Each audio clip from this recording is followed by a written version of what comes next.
So today we're going to talk about the drip system on your house and a little bit of the maintenance that might be needed and how to either replace a drip emitter or install a new drip emitter.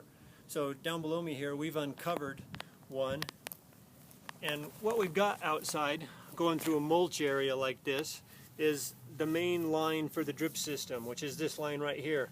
Typically it's going to be just under the mulch, maybe barely buried underneath the dirt, a lot of times sitting right on top of the dirt. Then attached to that line is this little unit right here, and it's called an emitter. And then coming from the emitter is the little drip line that goes over to this plant, for instance. And so from time to time you might need to replace an emitter, or if you wanted to add some plants you could install a new emitter at another place on the main line here. And so what we're going to actually do is go inside, fiddle with some props, and that will allow us to work a little bit easier on it. We'll show you how you could install a new emitter and or replace an emitter. So let's head inside and look at that. So now we're going to talk about, we've come inside and we've got some props here, and we're going to talk about replacing an emitter and installing a new emitter. And so what I've got here on the floor in front of me is just a piece of the material that is the same as the main line that runs through the mulch area of your yard. And then what we've got attached to it right now is an emitter and a piece of the drip line.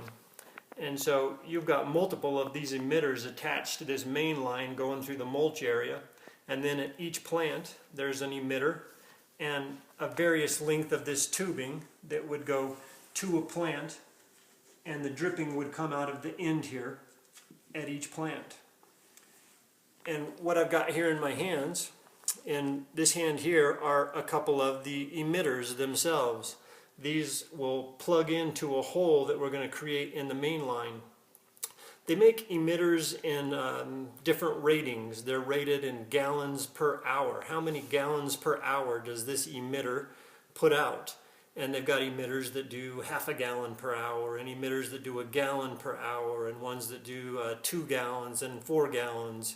There may be some other sizes, but those are the ones I'm familiar with. In my other hand here, we've got some plugs, and these could be used to plug a hole if you put a hole inadvertently in the wrong spot, or if you removed an emitter and you just needed to plug the hole, you could use these plugs.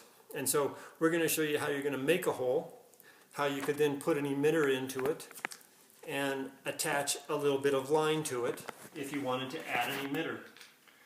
So let's say you were going to add a plant somewhere on your own and you wanted a new emitter so that you could get water going to that plant. What you would do is at Home Depot or Lowe's or Ace Hardware, they sell this little tool, and what it does is it can punch a hole in this line to install a new emitter. And you probably want to wear gloves when you're doing this. You'll have to expose this line somewhere, and what you do is you take this and you're going to put it firmly against the body of that hose, and you're going to push and twist at the same time, and it will poke a hole into that line. And so we've got a hole in this main line now, and what we do next is we take an emitter, and one end of it looks kind of barbed, and that's the end that we're going to push into that hole that we just created. And it takes a pretty firm push, but it's not too difficult.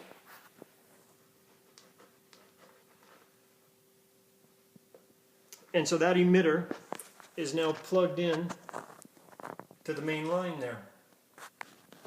And the next thing you would do, they sell this tubing and in various rolls. You could get a 10-foot roll or a 100-foot roll. You'd cut off enough of this tubing to go from your emitter to the plant that you wanted to water.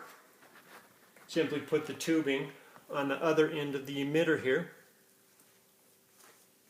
Run this piece of tubing over to your plant, and then they make some little metal pins that you could pin over the top of this tubing to hold it in place. And that's all it takes to install a new emitter. Another thing that you might have to do from time to time is just replace an emitter. They're a relatively simple device, and sometimes they'll just fail. If that happened, what you can do is typically you can pop this emitter out of the line and put a new one in. So let's say this emitter here had gone bad.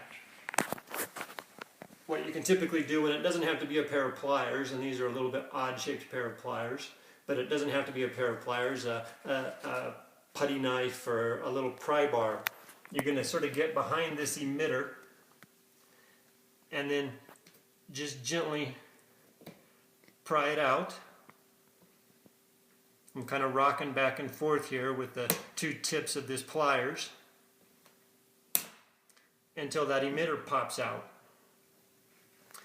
And then I could take a new emitter and plug it into that hole, put a new piece of tubing on it, and I'd be up and running. Another thing that you might do from time to time is if you decided you were just going to eliminate this emitter, or you had put that hole in a place that you didn't want it to be, you can take one of these plugs and we'll pop it into that hole, and you can see this end again sort of appears like a barb.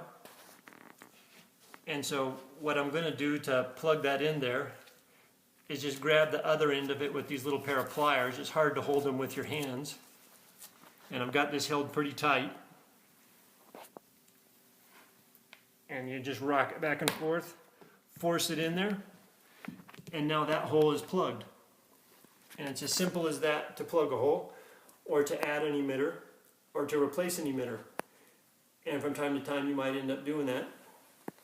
If you had any questions about that process, feel free to shoot us an email at warranty@infinityhomecollection.com. Thanks. Goodbye.